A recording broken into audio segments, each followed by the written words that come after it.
It is free if you are just using a phone number for it, and you can't just add people's phone numbers on it. This really, really has to be opt-in. The law is very specific about that. But Twilio is a good way to experiment to get it started. You need to learn a little bit of programming for that, but it is not bad. Yeah, Jay? Isn't it true, Amy, that there's a bunch of countries that are way more ahead in mobile than we are? Totally. We're the third world for mobile. Right. Yeah. So wouldn't it be possible to draw lessons from how news companies have reacted to the more advanced mobile societies? Or is there Yeah, but the thing is, remember how I was showing the emotional attachment to phones at the beginning? That varies very much from culture to culture. How people interact and what's acceptable to do on a cell phone varies very much. Yes, there are some things you can do. Indonesia is actually doing an awful lot with integrating radio and text messaging, which is interesting. China, of course, is doing almost everything by text messaging, too. So yes, and there's a great site, I'll add a link to it, called Mobile Active. It's mobileactive.org, and it covers an awful lot about what's going on with mobile in the third world. A lot of it has to do with activism, not publishing, but if you see what's working, do that. So there's a lot of things you can learn from the third world, but don't skip the local market research. Yeah. TWILIO. Has nothing to do with Twitter. Okay, but Twilio, you can set up a basic interactive text messaging or multimedia messaging service, and they assign you a phone number that people can, that you can send out these messages from, and just start simple with a couple of alert services and try it. The thing is that if you are scaling up, if you're sending out messages to more than a few hundred people, you're going to have to get what's known as a common short code. Short codes are very important. It's like when you're seeing those donation services that say, text give money to 55123 or something like that. That 5-digit code is a short code. They're managed by a branch of the FTC called the Common Short Code Administration. And you have to comply with a lot of their rules for how those things get used, and they're very expensive. A common short code will cost you about anywhere from $1,000 to $3,000 a month, depending on how many messages you're pumping out on. But there are several services that do shared short codes, where they will buy the short codes, and they will do all the government administration for it. And basically, you're kind of time sharing it. You're all using that code, but you have different keywords that are associated with it. There are some problems with it and pitfalls with it, and one of the key things is they're a lot cheaper. You can get them from anywhere from about $25 to about $150 a month. So you can shop around, but one of the problems with shared short codes is if the people who are running it are not too scrupulous and they're letting other people do crappy things on the short code you're doing, the carrier can block them, and they do. So there are some risks.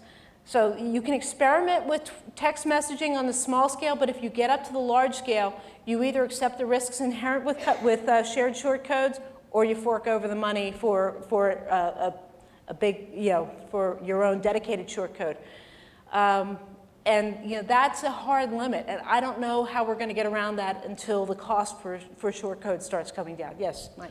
I actually have done some of this in my past life doing political consulting with short codes, and the vendor that I used here in the United States, who's a close friend, he actually makes most of his business in South America. Mm-hmm. And the difference in cost in operating in South America for short codes for him is like maybe a fifth of what it is in the United States. And that's largely because of the rents charged by the phone companies in the United States, the carriers. What I found is that doing SMS stuff, the place where it was invaluable was in, frankly, black neighborhoods, because the adoption of cell phones in black neighborhoods is through the ceiling compared to everywhere else in the United States. But largely, you don't really want to be using SMS unless you have something that you can really charge for, that you're going to get a direct response from. It wasn't really something that we did unless we knew for political stuff, unless we knew that people are going to be donating. Yeah, but here's one of the things, though. You can put ads in SMS messages, too. You can, but you got to charge a lot of money for it in order for it to be valuable. And that's where you have to prove that you have the audience. Right. This is worth And experimenting. building the audience is very expensive. Yes, building the audience is expensive. Still, though, the thing is, this is hands down the most popular channel that people have on the cell phones. Yeah, yeah, yeah. No, I know, and it is a real challenge. I do think it's worth at least offering your top story of the week, or if there's something really major happening in the community, sending out a breaking news alert every once in a while. I wouldn't do it any more than like twice a week. But yeah, it's worth experimenting with, yeah. If I can just Yeah. pair off of what he said, it's also Hispanics, 85 to 90% Yes. cell phone adoption. It's a Pew study from last year on feature phones, and so it's Yeah, actually way several overwhelming. studies have confirmed that in the US anyway, Hispanics are far and away the most likely demographic to use anything on their cell phones, including text messaging. So say if you can't offer a whole full-blown Spanish language, section or translation for all your content, maybe think about focusing on Spanish language stuff for some of your mobile offerings. It might help you reach out to an audience that you can't otherwise serve well in a way that's going to be useful for them. Yes? Could you go back to just the real basics about getting our website is very mobile unfriendly. Yeah. Does that involve redesigning the whole website? No. Or just creating an M.dot version of it? What, or what content management system do you use? Drupal. Okay, Drupal sucks for mobile, but it's not impossible. The way that Drupal handles themes actually makes it difficult to do some of the auto detection stuff on the server. So what I recommend you do is there's a couple of mobile extension packs, for Drupal. Try them out. Do you have like a development server where you test stuff out? Yeah. Yeah, okay. So try them out on that and see if some of the stuff that's already written works well enough. And then there are several mobile-friendly themes for Drupal. On WordPress, this is a piece of cake. You can do this on any WordPress blog really easily. All you got to do is specify the theme. But because of a lot of the intricacies of Drupal, I would really test it on a dev server first before you actually roll it out.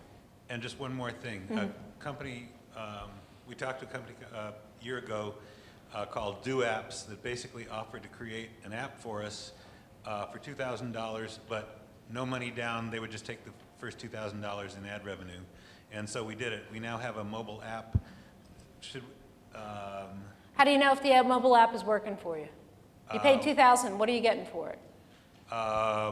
Well, they've written us a couple of checks for like $6 a piece, but I don't think they've earned their $2,000 yet, so I don't know what that money's Apps for. are really cool, and people focus on them a lot. And there's a reason why I haven't focused on them that much. I don't think it's where most hyperlocal sites should start. I think eventually you can get there.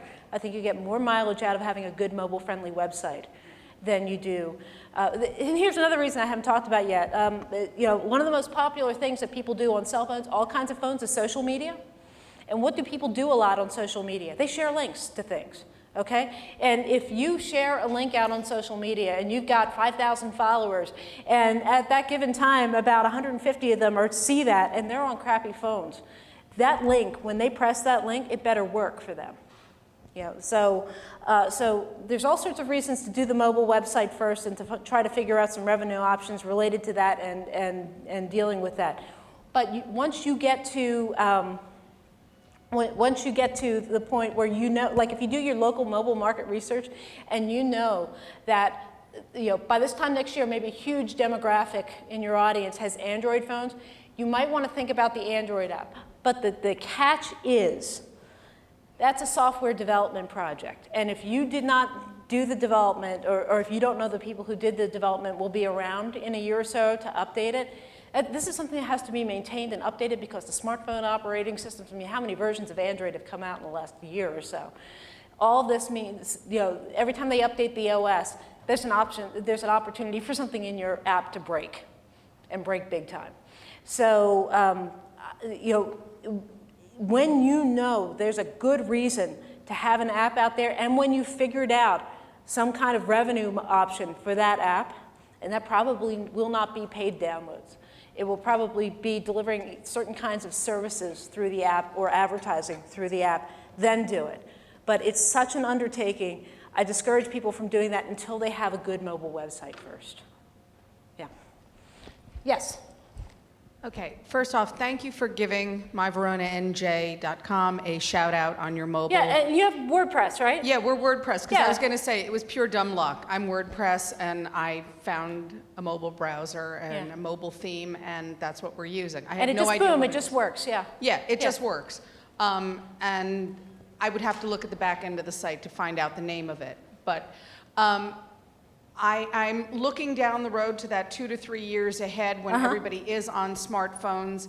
And No, worried no, that, 2 to 3 years, well, probably more than half, but not everybody, but still, it depends on the community you want to still, serve. but Yeah. the point is, I'm investing all this time and energy in ads on the site now. How do I understand advertising, the advertising environment on a The mobile Mobile Marketing device? Association has a great guide to mobile ad formats. I'll add a link to I should have thought of that. I will add a link to that, but let me just make a quick note here. Okay.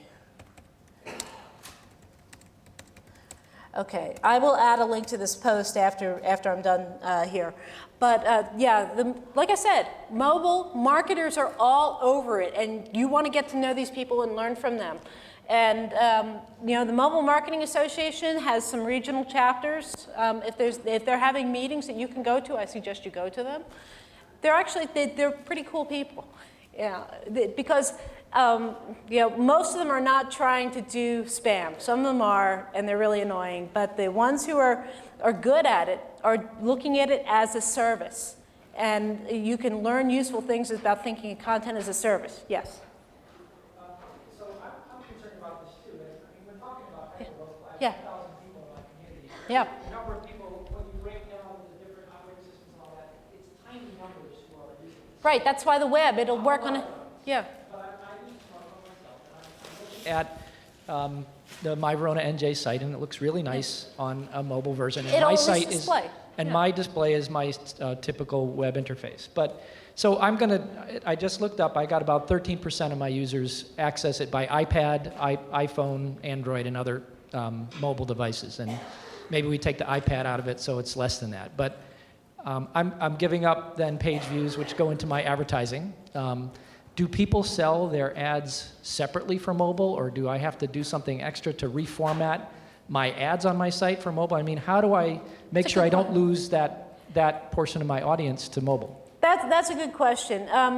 The best answer I have for that right now is to make sure that when you bring an ad in, that you work with the advertiser to also craft a short, like, 5 to 10 word text-only version that delivers the pitch.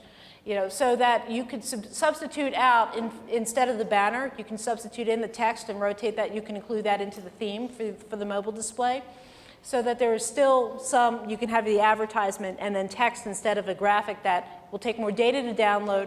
Yeah. raise my prices to pay for my coworkers to do all that work, to add it for the 100 users that it's going to hit. I mean, Yeah, is there a here's the thing. which the number of users is high enough that you can recover? Yeah. Yeah, and here's the thing. A lot of doing good mobile web is set it and forget it. You're not trying to do a lot of extra work. You just want to have a good theme that works, and so that people won't get frustrated when they try to access your site.